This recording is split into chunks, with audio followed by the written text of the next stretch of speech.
Things are starting to get busy in the Championship transfer market, particularly at the end of this past week. So we are going to use this Sunday morning as an opportunity to catch up on everything, every team, every transfer we try and deal with through every close season. Normal housekeeping here. I'm going to use Transfermarkt as my source. So if you want to get upset about reported transfer fees and you think you know more than them, send them a strongly worded email. I don't care. We'll just talk about the players and the clubs involved in the big picture in the transfer market. Obviously, there's to in and throw in. So if we don't include a deal that might have been done very recently but not quite been updated, we'll catch it on the next one. And obviously, anything that got included in the last one has been dealt with, and I'll link that one at the end of this video. We'll go in the same order we did last time with the parachute teams first, and we'll go through to the promoted teams. And look, I'm talking to you, Birmingham fans. We'll do the chapters. So if you want to skip right through to the end because it's been very busy at St Andrews, then you can. But why don't you watch all the way through? Chill. And take the whole journey with me here on this latest transfer update. Shall we start where we normally do with the highest ranking teams in the EFL Championship next season, the 3 Year 1 parachute teams, those evil Year 1 parachute teams, but they're not very busy yet, are they at all? We always talk about the August after relegation, the massive churn, how difficult that is to manage, the fact that huge names and saleable assets are going to go out, and maybe lots of people are going to be coming in. Well, look, 6th of July as we're recording, so still a month until the season starts. But I would not be surprised if, as is kind of normal with the Year 1 parachute teams, these squads are not really going to be settled until mid to late September, i.e. it'll go down to the wire in the transfer window, and then you got to get people in the door. And I believe there's normally a international break early September, and then it'll kind of settle. And we've said if you're a team that's not got parachute payments trying to challenge these teams, and there's only this 3 and then Sheffield United on the Year 2 number, make hay while the sun is shining, score loads of points in August and whatnot while they're in disarray. That's the general point, and there's really not a lot to say about Leicester, Ipswich and Southampton. Look, as it pertains to Leicester, we're kind of just waiting. There's no manager in there, and obviously the Premier League charge was made, I don't know, 3-4 weeks ago, was it? I can't remember the exact timelines. We're expecting probably one from the EFL. Check out my excellent chat with Kieran Maguire on that, from the price of football. So I really don't expect anything to be going in and out of Leicester until we hear from the EFL and what's going to be happening. Remember, we've had 2 soft transfer embargoes, and if that's where the EFL are going with their sanctions over and above points deductions, if they are going to charge Leicester with breaches, which we expect they might do, and they've probably been readying themselves for this with Leicester's relegation having been confirmed a fair wee while ago, then maybe it might be very, very quiet at Leicester in terms of incoming. So really no news, but big news from Ipswich. A giant signing announced. David Button, 36-year-old reserve goalkeeper, has come in. That is all that has happened at Ipswich in terms of incomings.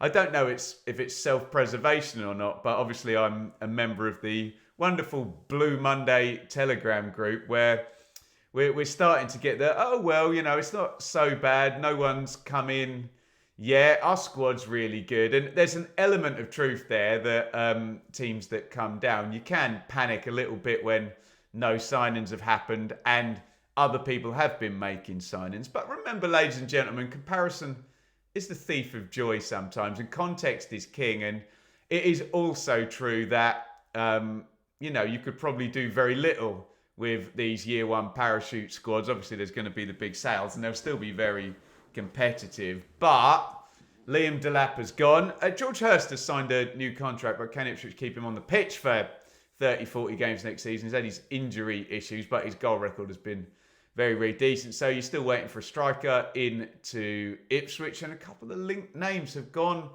elsewhere, maybe into Derby County and Stoke City, as we'll come on to later in this video. Ipswich need a central midfield. There was big links with Jens Kayust, who was there on loan last season. Looks like he's going to go to Besiktas in Turkey as well. And they've lost Axel Tuanzebe as well. He's gone off to Burnley. So a lot to do at Ipswich. But again, the theme for the year one parachute teams, expect this to go late again.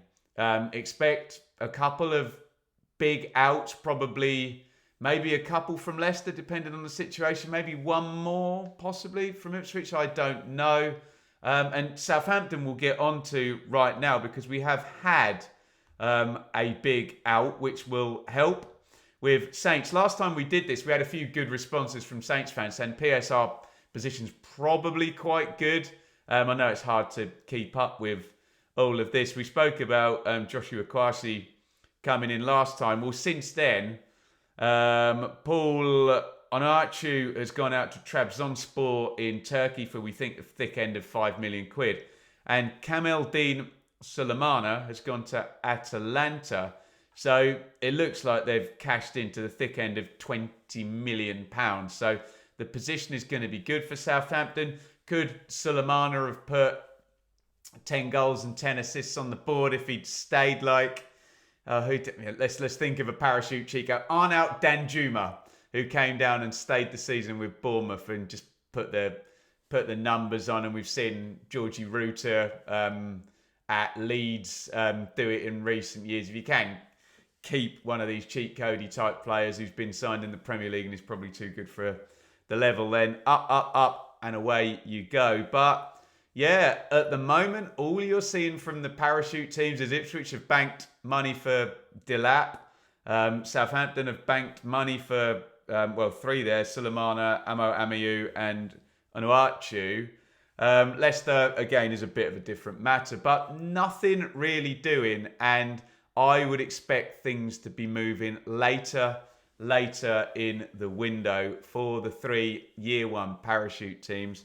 And again, my sense would be make hay while the sun is shining if you're challenging against these teams before that pattern of play settles. Southampton fans will remember, I mean, obviously there was Russ Martin and, a new style having to go in there, but Will Still is starting there. Lots of churn at Ipswich, complete chaos probably at Leicester through this window. So maybe some sense of optimism for the challengers, but do remember the sheer domination normally of the parachute teams. And I talk so much about the chasm, don't I, in English football, and you do come down with such an advantage with the squad assets and the parachute payment on top to continue paying top dollar on the wages. So let me know your thoughts on the 3 year one parachute teams there, Leicester, Ipswich and Southampton, where frankly it is all quiet. Is that bad news for these clubs, or is it sensible? Is it good news for the clubs trying to challenge them, of which we will get involved discussing right now. And we will start, as we did last time, with the playoff losers and the teams that came close but no cigar last time. And that is Sheffield United, Coventry and Bristol City. And again, in parachute land, not a lot going on at Sheffield United. We'd already spoken about the Nigerian winger, Ukaki, who'd come in on the last video. Tyler Binden, centre-half, in on loan from Nottingham Forest. I mean, what I will say, if he's been working under Nuno, and if he's been working and training with Murillo and Milenkovic at Forest, they had brilliant centre-backs in the Premier League last season, then that could be something. I'm sure the Blades are still a little bit rattled by the goings-on with Chris Wilder going and Ruben Sellers coming in and hoping, bits and bobs are going to be happening. But I suppose the bigger news on the way out, we talked a lot about Ahmed Hardzic, Harmer, maybe Cooper, but Sousa out. Cheat code last season, wasn't it? Big style.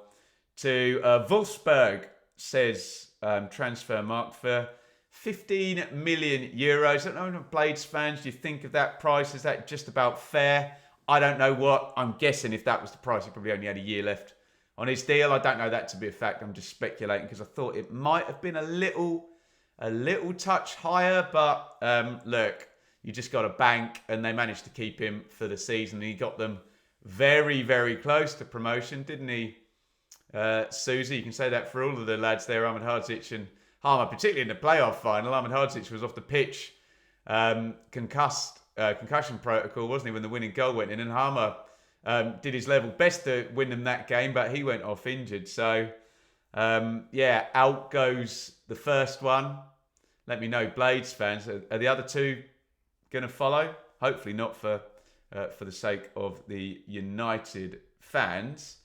Coventry City, we do have some action at Coventry, and there's a lot of putting 2 and 2 together and making 15 here, because Cov have signed Kane Kessler-Hayden from Aston Villa, who we've seen in the Championship. Where have we seen him? Preston and Plymouth, am I right? Has he been on loan anywhere else? Probably has, can't remember. Villa, very, very good in terms of developing players, loaning them out, selling them. I suppose Jaden Philogene has been a big example there. Morgan Rogers, although they ended up signing him back, didn't they? Have I got that right? Where did he go? Did he go on loan to... Yeah, he did go on loan from Villa to Boro and then back again, didn't he? I think I've got that all right. No, he signed permanently, wasn't he? It's a bit of a weird deal, that. And then Philogene came back as well. So big part of Villa's trading there. Sorry, I'm confusing myself about that. What I'm not confused about is the 2 and 2 together. Kane Kessler-Hayden is a right back. Coventry have a saleable asset in the right back position in Milan Van Evik. Does this mean that he is going to be sold? There's a whole right back kind of housing chain, isn't there, involving Fulham. We were talking about Kenny Tete, and Ben Johnson of Ipswich has been in the discussion. Van Evik has as well. I think kind of West Ham are involved as well, and we're expecting there to be some kind of movement, and maybe one goes out in the Championship. Coventry have been sensible here to try to mitigate against, being succumbing to that chain and having to wait for other stuff. They just got involved and got their right back in. I don't know. Does that guarantee Van Evik goes out? You tell me. Don't need 2 good right backs, do they? I mean, never a bad thing to have 2 good right backs, but you'd imagine that may be the net cost of that deal. Let me know your thoughts there. As we go to Bristol City, very interesting signing, this one. Emil Rees, free transfer, Preston to Bristol City. I mean, the first thing that's interesting is that this has happened in the way it has happened, that we have a player who Preston put money into and the contract's been run down and he's going to leave on a free, and either Preston didn't... I don't know. If you're a Preston fan, you'll be able to tell me in the chat. Were deals offered? Did he turn them down? Did they not offer him a deal? And you have a similar-ish move. I know Bristol City were a lot higher in the table, but let's be fair. It's 2 non-parachute teams and a player going on a free from one to the other, which is always kind of fascinating how that happens, particularly in terms of the club that owned the registration allowing it to happen. And just quickly on Preston, we've spoken about them building stars and that they've struggled to do that really since Hugill and Callum Robinson, bringing players through and selling them for big money. And this is a bit disappointing that there were times where we thought this could be one, bringing a striker in from Scandinavia, building him up, getting goals, being able to maybe sell him on. Hasn't happened. And Bristol City fans are going to hope, right, can this be a really shrewd bit of business? Taking someone who knows the division, who's maybe got a point to prove having gone out of Preston. Can you get goals out of him? Can Gerhard Struber look after him? So that's a particularly fascinating one. I think we'd spoken about the other guys who'd come in. Adam Randell's particularly a interesting one. That looks like a good pickup. And yeah, all is going to be revealed under Gerhard Struber fairly soon. But Reece interests me because there's times where we thought, okay, there's a player in there and he certainly knows the level and the lay of the land in the madness. That is the EFL Championship. There you go. Get your thoughts in on the 3 losing playoff semi-finalists and the transfer business thus far. And here comes the rest of the top 10. Let's talk about Blackburn, where they have dropped. I don't think we spoke about Sydney Tavares last time. It says €2 million here. Central midfielder from out in Portugal. Here we go. Let's butcher this. Moreirense. Is that the name of the club? Whatever. I'm not going to get that right, am I? I believe Tavares was at an English club. Was he at Leicester? So it's not like you're bringing in an unknown foreign player. I'm pretty certain he knows the ropes. But fair play, Venky's dropping a couple of million on a young central midfielder. Can you invest? Can you stay within PSR? Can you build stars? Can you build your asset base? Can you sell them on? Can you trade or can you push up the table? This is the deal for the likes of Blackburn. The only worry is I don't think they're going to cash in, really. A lot of the outs, I can see four names on free transfers, some releases. Tyrese Dolan's obviously the disappointing one there that they could have cashed in. But like Emil Reece we were just talking about, you know, it's going to be a free transfer there wherever he winds up.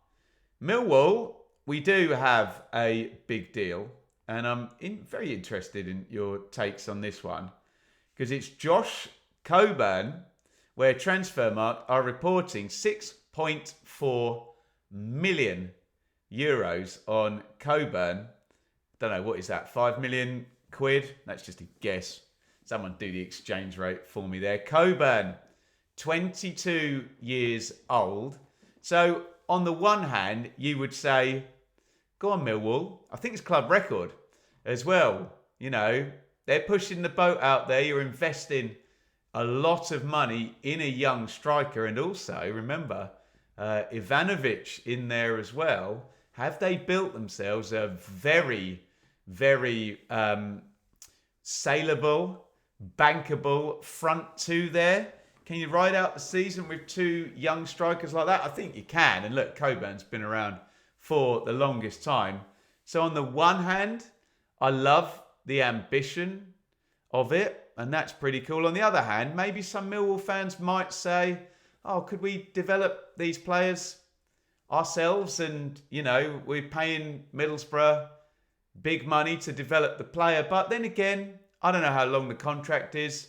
You know how these fees are meted out, and I'm sure there's a big bonus if they get promoted to the Premier League, and it's divided over the term of his contract. So, you know, it's very easy for £5 million to become $1 million and a bit every season over the length of the contract, isn't it? That's how it will work in terms of the amortization. I don't know in terms of the payment plan, but I can see both sides of it. But fair play, Millwall, and talk to me about that strike partnership there. What happens? They keep those 2 youngsters on the pitch all season. In the words of the great Larry David, that could be pretty good. So, yeah, we will see what's going to go down at Millwall. And obviously, yeah, I'm looking there. I don't know when the payments land, but ZM Fleming, we can't forget that they have cashed in and there is money to spend. They have earned this money to do with what the hell they please. So, yeah, let's see if Coburn can put it all together and we can get a big goal-scoring season from him. West Brom, nothing really happening yet under Ryan Mason. We spoke about Nat Phillips last time. That seems to be a good start. And Mason will build this squad. Let's see, are they going to be that aggressive in the market? I wouldn't imagine they would be. That it's going to be a coaching job for Mason, but I'll stand to be correct. Look, if they dropped €3.5 million already on a centre half, then there may be some excitement. But we will hold fire on West Brom. I'm sure more will be occurring very soon. Who were they linked with? Striker yesterday. I think they might be pretty close on someone. So yeah, maybe I'll correct myself there. I think maybe next time we do this, there will be action going. Middlesbrough and Rob Edwards again. I'll wind you back 2 minutes probably. Josh Coburn going out. And what I will say about Middlesbrough, not quite in the Norwich bracket in terms of getting really, really good fees, but they get good fees for sure for their players here, don't they, Middlesbrough? They've banked on Coburn, which should mean that A, they've got some money to spend, and Steve Gibson always pushes the boat out. And as we spoke about with Kieran Maguire this past week, always pops in that money to go close to the allowable loss limits and, back whoever the managers. He's got in there up at the Riverside, and it's been a fairly long run in the Championship now. There has been a few, haven't there? Let me clear my throat as we move on to the middle order here. Yeah, and you can see that Sheffield Wednesday badge. So, we know what the headline. Maybe we can focus on some positive news at Norwich. Swansea, I think not a lot has happened since we last spoke. Oh no, Ethan Galbraith has indeed come in from Leyton Orient. And I mean, on the one hand, it's a shame, when a team punches and does so well, Orient getting all the way to the playoff final. But that team that got them there last season is going to be dismantled. Galbraith has played plenty of football there and goes in for Swansea. And remember, you've still got to say Matt Grimes left Swansea in January, and you're looking for a long-term replacement there in the central midfield. And I think we've already spoken about Burgess and Santos and Wales and Inusa. So, yeah, plenty of good stuff going on at Swansea. I suppose the one disappointment is they didn't get any fee for Harry Darling. But a lot of criticism for the owners over the years at Swansea, maybe rightly so. But looks like a bit of a boat being pushed out, an envelope being pushed at Swansea. So you've got to kind of like what you see. Someone said to me the other day, our team's going to gamble this year a little bit. There's only 4 parachute teams and Leicester maybe deducted points.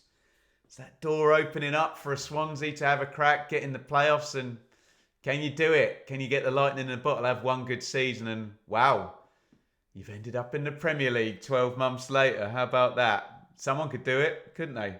Could it be Swansea? It's probably not going to be Sheffield Wednesday. Let's just say that. But I don't think I'm upsetting any Wednesday fans. And look, it's absolute chaos at Wednesday. We've got the embargoes. Triple embargo, I'm being told now, in terms of HMRC getting involved. Mr. Chansiri is buffooning his way through this, isn't he now? And we now start to get this statutory period where if players are not paid, they can just walk away. And Chansiri has spent money over the long term on this, and it's just all frittering away. And could he just be left with no squad? I say he. Whoever's managing them, it's probably not going to be Danny Roll, is it, at the start of the season? We've already got names going out. Ehekwa, Valentin have gone to Blackpool and Preston. Releases there. Wilkes, Johnson, Hamer, Armstrong, Hatsuse, and I think Bannon, who's been the flag bearer for Wednesday for years, is now no longer a Wednesday player. Who's going to be left in the building? Do you remember when this happened to Blackpool? Problems with the owner. Who was that? The Oystons. Remember the Oystons at Blackpool, and they started the season and there was just basically nobody there, was there? worrying signs that Sheffield Wednesday could be emulating Blackpool at the start of next season. Fingers crossed. I don't know. Is there a knight in shining armour going to come in? Like a knight in shining armour. Who's that? Karate Kid. Peter Cetera. I am a man who will fight for you. I think Peter Cetera of Chicago and Karate Kid could do a better job running Sheffield Wednesday now, Mr. Chansiri at the moment. Oh dear, tonight it's very clear. I'm just trying to distract you Wednesday fans from the dreadful nonsense that's going on there. And you're probably going to be quite jealous of Norwich, who I've really liked all summer what they've been doing. And there's been more news at Norwich since we last spoke. We'd already spoken about Jacob Wright, Harry Darling, obviously Liam Manning. Signed a load of keepers, haven't they now? Because Grimshaw and Molden had come in. But if you're dropping €2.5 million on a 27-year-old, is he Serbian or Bosnian? I've got two flags. I think he's Serbian. Vladan Kovacevic, pronunciation, whatever, from Sporting Club de Portugal. Then you've got your first choice keeper. It's so funny with goalkeepers, isn't it? Where kind of all you want is to bring in the most boring signing in the world who's just going to stand there and make no mistakes. It's simple, isn't it? Well, I say it's simple. It's literally the most complex position on the pitch that fans just don't understand. But simplistically, what you want from Mr. Kovacevic, I'll pronounce it differently every time now just to cover my bases. All you want, save the easy shots. If someone sticks one in the top corner, fine. Don't make any dumb mistakes. And to be fair to Liam Manning, he's not one asking his keeper to do Cruyff turns and keep you up. He's inside his 6-yard box, is he? So you would hope that, Norwich can make the signing of an experienced goalkeeper that's played plenty of games out on the continent, and he's just steady Eddie in goal. Jakov Medic has come in as well at centre-back from Ajax. So they're pushing the boat out here, Norwich. We do have the sense that incomings are happening. They're investing the money that's probably going to come in for Sargent and/or Sainz and/or Nunes. But as things stand, they're all still at Carrow Road. I can't imagine a reality where they keep all of them. But I tell you what, if Norwich, imagine they just keep all of them. They'll really be in the promotion picture then if they do. I can't see that's going to be the business plan, and that'd be a big gamble, and they'd probably have to breach PSR to do that. But I'm liking what I'm seeing so far from Norwich, and they're pretty trustworthy, aren't they, in terms of getting good fees. And Ben Napper seems the... how long has he been in there? Sporting director? Season and a half? Don't know the exact length of time. Seems to be doing a pretty all right job there, I think. Look, let's be honest.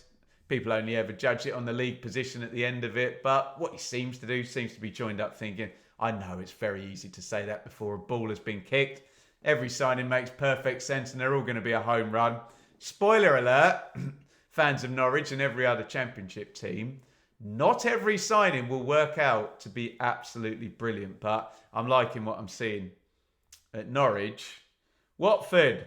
We'd already spoken about Cipriano, Boller and Baxter, but did you have it on your bingo card, ladies and gentlemen? Watford sign a player from Udinese. It's happened. Vivaldo Semedo. Some of my Watford mates were getting pretty excited about this. And yeah, rule number one of the transfer window, don't get carried away on a little Twitter montage of 30 seconds of the best things a player has ever done in his career, all put into 30 seconds. Yeah, because if they do that every game, then you have literally signed Cristiano Ronaldo. But look, undisclosed, it's normally hefty money when it's Watford to Udinese, Mr. Pozzo, isn't it? But it's a young striker going in. And we've had some great, exciting strikers, exotic names, João Pedro and Ismail Assar over the years, Emmanuel Dennis being at Watford. Can this guy be the latest one?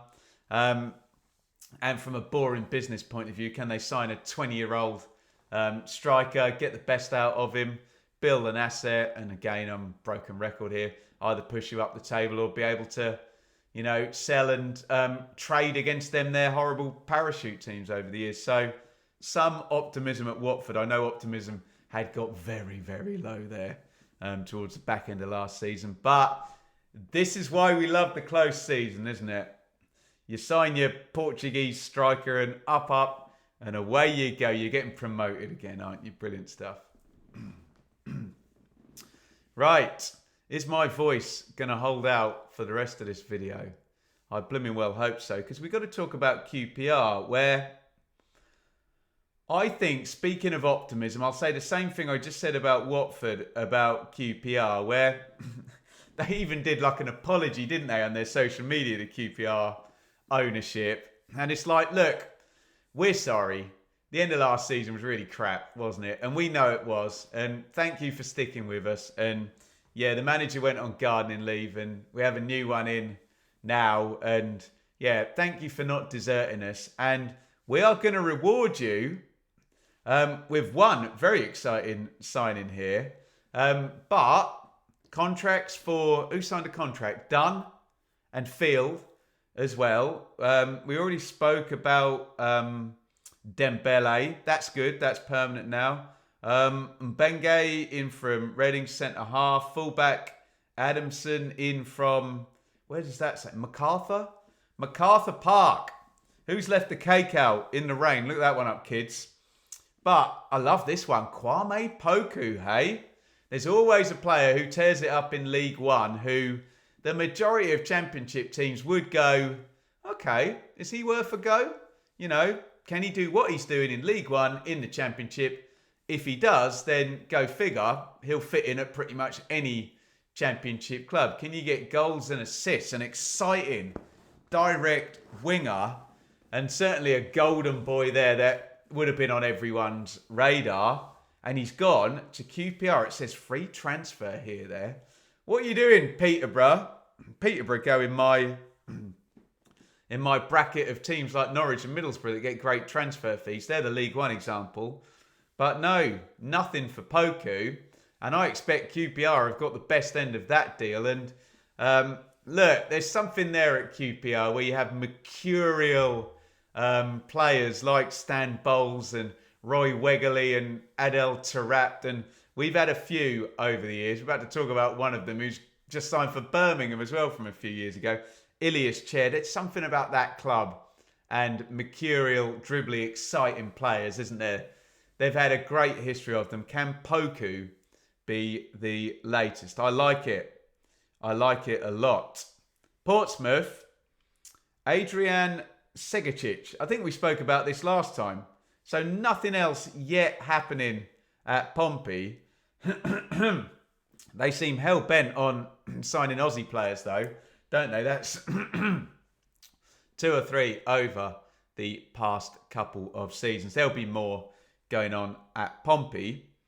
We're going to go to Oxford, where Gary Rowett has signed a Belgian central midfielder. And it's a very niche reference, this, but I'm just thinking of Casper De Noor of Millwall, where it seems the same thing. Brian de Kirchmacher, pronunciation, whatever, coming from Heracles. By the way, new deal, Tyler Goodrum. Well done, Oxford. Build those assets, ring fence them. But yeah, that is peak Gary Rowett, isn't it? Signing in from Europe, a defensive central midfielder. Build around there. But no, it is really good news that Goodrum has signed the contract there, because you just want to have those big assets. You got promoted, you survived, build it up, grow, work your way into the middle order in the championship if you're Oxford. And then here comes the Benjamin Bloom cliche. You're one good season away from finishing in the playoffs, and who the hell knows what can happen next. That feels a fair way off with Oxford, but I'm loving seeing the early steps in hopefully that journey. Opposite journey at Stoke, but every summer they do this to us, don't they? And some excitement at Stoke City. I know the Stoke fans are probably like, calm down, Ben. Come on. You get excited and we end up finishing 17th. But we already spoke about Sorba Thomas. Can Mark Robbins get a tune out of somebody who was really fab for Carlos Corberan for Huddersfield in their playoff run? Maxim Tolovarov. Do you remember Plymouth ended up in the back end of last season with 3 gargantuan centre-backs under Muslik, the manager who's gone in and out and done a runner there. Tom Cleverley in at Plymouth, by the way. Good luck to him there. But Tolarov, for €2 million apparently, has gone from Plymouth to Stoke. So again, Bet365 investing big in Stoke. Just could have been like every summer since 2018, couldn't it? We're saying that. And in comes a championship-ready centre-back. Yes, he is Ukrainian, but he knows the level. He knows the country already for the past 6 months. But the exciting one, Divin Mubama. And these players, it's a striker from Manchester City. Stoke get them, don't they? They had Liam Delap. They had Tom Cannon. They do get good loan players. Unfortunately, those players seem to then go and sign elsewhere and, do bits for someone else. But Mubama would have been on the radar of a lot of teams in the Championship and the parachute teams. You just want the dream loan signing, don't you? You want your Tammy Abraham, who you're going to loan in and he's going to score tons and tons of goals for you. And Mubama ticks the box of being at an elite club, doesn't he? And maybe there's a bit of a sense. It's going to sound very derogatory to Stoke, so I'm going to apologise in advance. But do you go to Ipswich and play 15 games, or do you go to Stoke and play all of the games and maybe score loads of goals? That's going to be the hope. I can't sit still, can I? I'm a fidgeter. I've got that type of personality. So I like that. Yeah. Mubama, can he be... The only problem is, if he scored 12 goals by Christmas, you know what everyone's going to say? Oh, City will now redirect him to Leicester or something in January. So I hope Stoke have got good protection on that deal. But here we go again. Never fall in love with a loanee and never fall in love with Stoke during the summer. They will let you down, but I hope for the Stoke fans that it's a bit more positive than that. It's looking positive for Derby again. And if you check out my bookies odds things, please gamble responsibly. There does seem to be value in Derby. The market is lagging on Derby, I think, where they've got a very good manager in Eustace. They had a very good end to last season. Carlton Morris, love that signing, and they're putting money in. And it's not completed yet. What's his name? Is it Aguiman?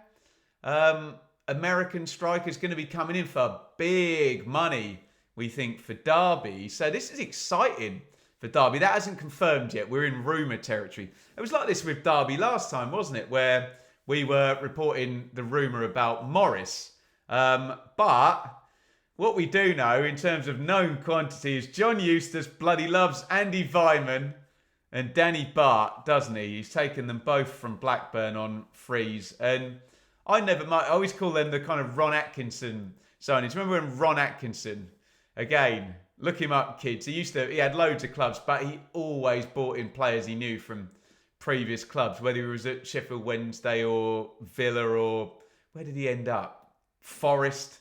He's a great manager back in the day. And he didn't have a great publicity to end his career, but I'll talk about his run as a manager, which was fantastic, wasn't it? But anyway, I'm not getting bogged down in a Ron Atkinson scandal here, but Vyman and Bart and Eustace, he's so smart, isn't he? He knows the value of having those players around the training ground, and Vyman's just been an excellent Championship player. Well, for Derby before, I guess would have been under Pearson and Rowett and whatnot back in the day. So I think it's exciting for Derby. I like it a lot. Let me know your thoughts in the comments. Rams fans, particularly. I need to talk about Preston. Anything else happened since? They went early, didn't they, Preston, with Thompson, Iverson, Valentin and Small. Oh, okay, there is another one. Oleduga Martin Afia. He's got the same name there. Remember the rugby player? Fullback in from Brighton. We spoke about Jebison as well in on loan. I've got to admit, I know nothing about the fullback from Brighton, but I do know is that Brighton stockpile, very, very good players, don't they? So we will see. And fair play, Preston are going to allow Paul Heckingbottom to build Paul Heckingbottom's team. Deep breath, everybody. It's Hull. And we know the news from Hull. I don't even know why I'm scrolling to look at them. Because it was bad news at the end, wasn't it? Mr. Ilachali hasn't paid Aston Villa on time for the loan fee for Louis Barry, and Hull are transfer embargoed. So this is terrible news. So I'm not going to be adding anything on top of Dylan Phillips, Semi Ajayi, Rida Laluai, pronunciation, and Gustavo Puerta. Puerta was already there, wasn't he, last season? And there's going to be an embargo.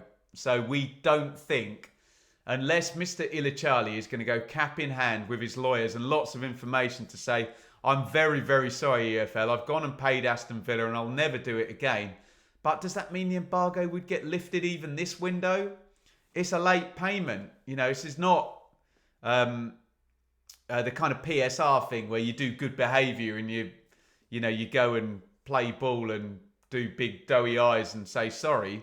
The offence has already been committed. So I would think the leverage that the EFL has got is that it's, 3 transfer windows, they'll reduce it to 1. But I still wouldn't imagine Hull will be doing any business this summer, which is not good news over at the MKM for Mr. Jukirovic, the new manager. I bet he didn't know he was getting into that, did he? So, bad news at Hull. Here's what you've all been waiting for if you are a Birmingham fan. And forgive me, I was a little bit lazy. I just did the same graphics and we're going to go in the same order. But there is no doubt that the most exciting transfer window is occurring at Birmingham City, who are going hell for leather, aren't they? We've said for a while that Knighthead have got more money than God, and they are ambitious as hell. And they went for it in League One and assembled, Kieran Maguire was saying, what is certain to be when the accounts come out, the biggest ever spend in League One. And that got them the biggest ever points total in League One.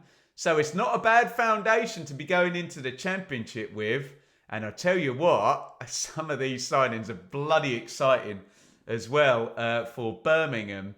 And I suspect, you're probably going to get a fair bit of jealousy from other fan bases. Oh, Birmingham, it's got loads of money, just spending loads of blooming Americans. I suspect there's going to be a bit of a switch from that to, they're going to be a blooming nuisance for, let's start with, Sheffield United, Coventry and Bristol City, the playoff losers, the middle order. But when are they going to start to becoming a bit of a nuisance for the parachute teams?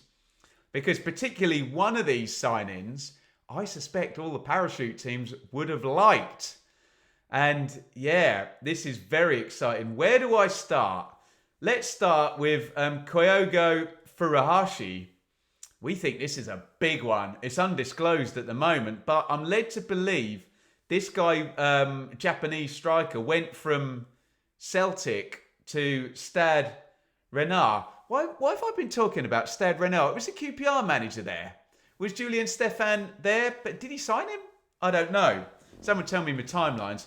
Anyway, Birmingham have been in for the Asian market last season, haven't they? With Pike and Itaue Wata. Sorry, I'm probably pronouncing the names wrong there.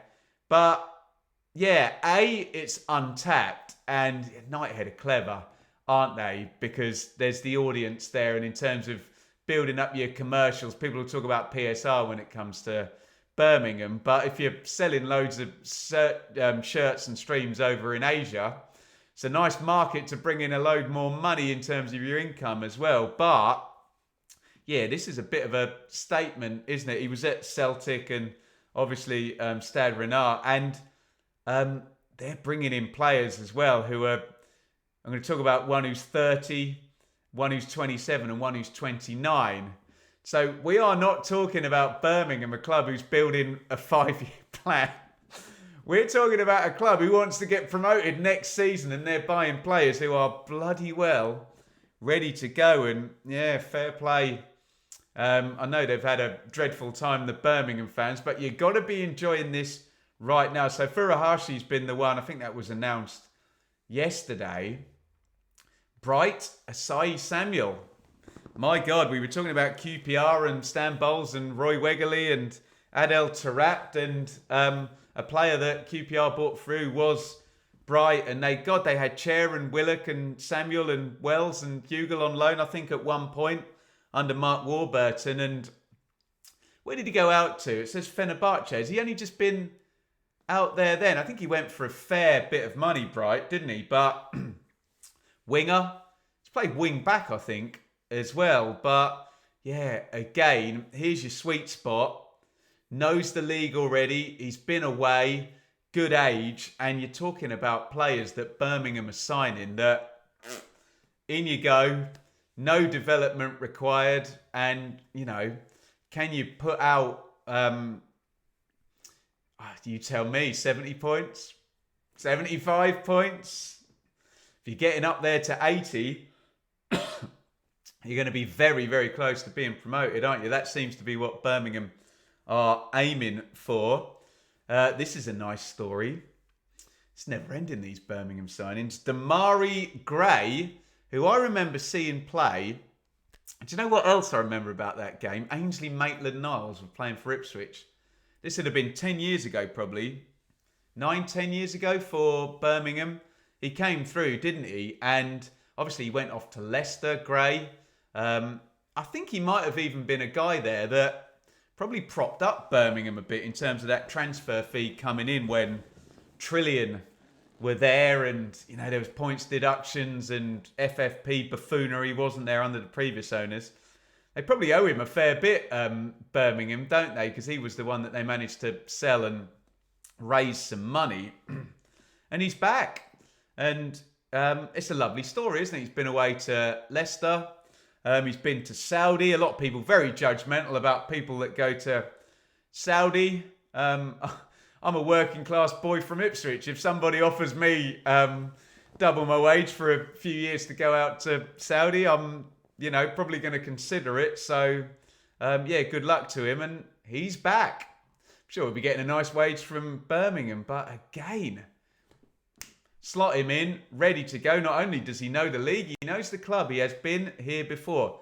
And it is a nice story. I know a load of people are going to be going, oh yeah, whatever, Ben. Nice story. It's just Birmingham splashing the cash. But I watched his interview, his kind of homecoming interview, and he seems a sound guy, doesn't he, Damari Gray? And he was kind of selling it in a nice way, the arcing narrative coming full circle. I dare say, do you know, the one thing I thought was, he was saying, yeah, I wanted to finish my career at Birmingham. And I was like, Damari, you're coming in here in the Championship and you're 29. There is a chance here that if Birmingham end up in the Premier League, someone else is then going to be coming in over the top of you to take your shirt, and you won't be finishing your career at Birmingham. But hey, I'm being very cynical there. Progress is just super fast at Blues at the moment. James Beadle. We always like Blackburn. Idiot. Brighton for a loan signing. Beadle was at Sheffield Wednesday. Sometimes hit and miss, but in the main, you're bringing in a young, loaney goalkeeper who's very, very much ready to go, knows the level, plenty of experience. I'm just repeating myself with Birmingham here, aren't I? Beadle was... has he done more than one loan in the Championship? I can't quite remember, but he certainly, completely knows the ropes and the rigours from being at Wednesday last season, doesn't he? This is the one, though, isn't it, that I think is the biggest statement out of all of them.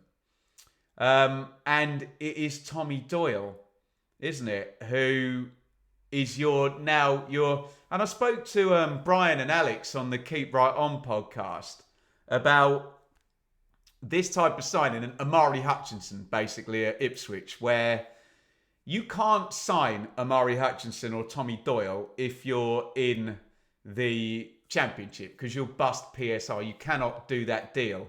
What you can do is loan them and have some stuff written in the contract that if you get promoted that you can then have them. And this is one the parachute teams would have liked to have done. He's been at Man City. Sheffield United fans loved him, didn't they? And they had two, didn't they? McAtee and Doyle. And he went all the way to the Cup semi-final with Sheffield United. I think he's played a bit for Manchester City as well. Well, 51 Premier League appearances. He went to Wolves. I mean, it only says 5 million euros here, but I'm guessing that was on the back end of a loan. And I think this is where people do need to be sensible. And I think Birmingham fans, you need to be sensible because I think they're going to say, oh, Ben, we haven't even started spending yet. Yes, you have. Tommy Doyle is not going to have been cheap. Whatever the loan signing fee, the salary is, the tie-ins, there'll be a payment if they don't get promoted, and there'll probably be a payment, an obligation to buy if Birmingham do get promoted. But man, that's a great signing. That is a great signing. And I suppose the fantasy there for Birmingham is they do have the lightning in a bottle perfect double season. They do the double promotion, and then I assume there's something written in there that they'll be able to get Tommy Doyle permanently. And it's a sensible deal, isn't it? You can't sign a player from Wolves whose market value here is 10 million if you're not in receipt of parachute payments and you haven't got that income coming in for your PSR. But my God, fair play Birmingham. They are absolutely going for it. Honestly, I thought there'd be a handful, and we've already done a handful, but we're so early in the window that they could do more. They've just got to be clever with the PSR position and do all the maths. And look, you're going to get some stupid arguments about PSR and Birmingham. On the one hand, you're going to get fans of other teams that are a little bit jealous and are going to use that as a stick to beat Birmingham with. And they're going to guess, and they're going to say just because Birmingham are splashing the cast that they're definitely going to fail, and they probably don't have the slightest idea about the numbers. You're also going to get Birmingham fans who are going to get very triggered by even people like me being completely reasonable about it, and even saying the word Birmingham and PSR in the same sentence. They're going to start crying and say, no, it's not. Calm down. I don't know the numbers. I'm sure there's clever bean counters, but you have to address it that they're going to... All I'll say is they're going to have to be very, very sensible with the way they do this. They're going to have to play ball with the EFL. They're going to have to present the benchmarking in a way that the EFL are going to say, hang on a minute, you cannot do all of those deals. But I'm sure that there's very, very smart accountancy bods and whatnot there with Knighthead that are going to do all of that due diligence. And look, as a rival fan, as an Ipswich fan, I'm like, ooh, hello. But as a YouTuber who covers this whole channel, it's just fascinating. And honestly, it's pretty exciting to see how this story pans out. Get your thoughts in the comments, guys, on Birmingham City, who are clearly the biggest story in the transfer window so far in the Championship. I will say the parachute teams will spend, by the time it gets to August the 30th or September the 1st or whenever the window closes, they will have done some work. Leicester, Ipswich and Southampton. Well, we'll see if Leicester get transfer embargo, won't we? But, as I said to Brian and Alex on Keep Right On, if you've just scored 111 points and you've got momentum, you might be able to get out in front nice and early like Ipswich Town did a couple of seasons ago. Birmingham, everybody.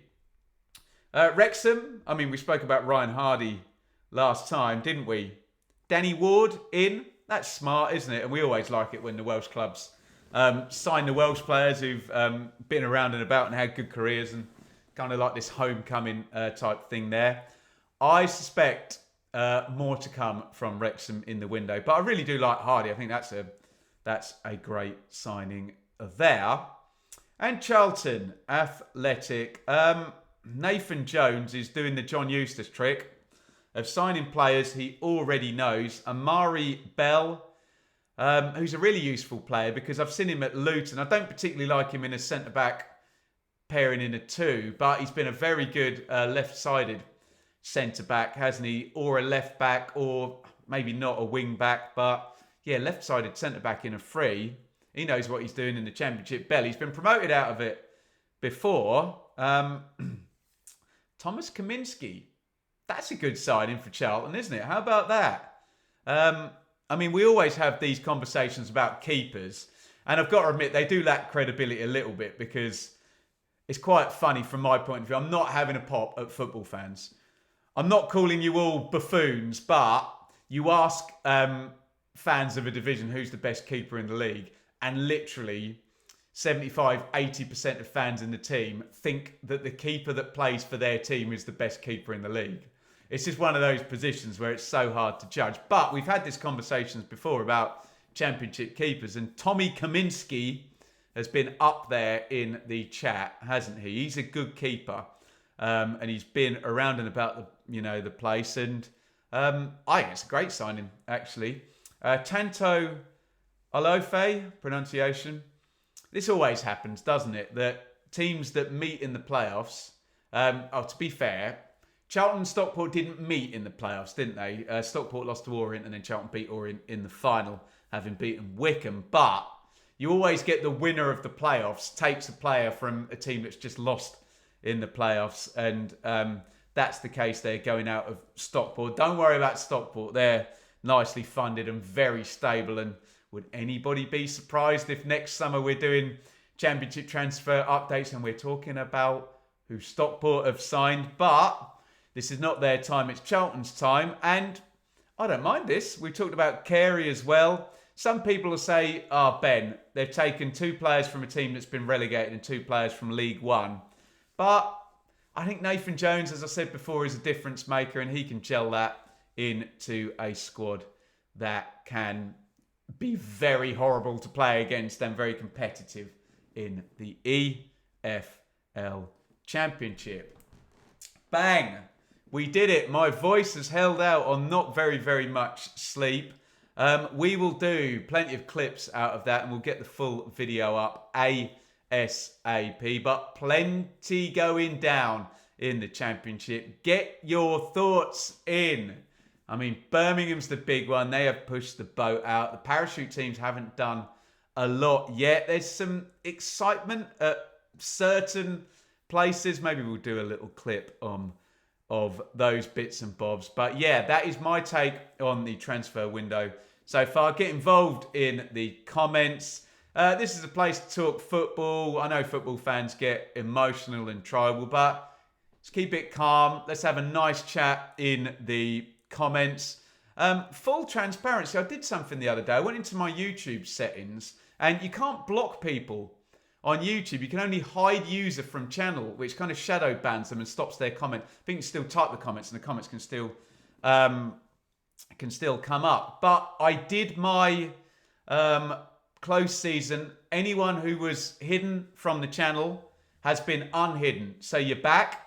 I have to say, within a few days, some insulting, trolling comments, people being rude, people who can't cope with the discourse have already been hidden.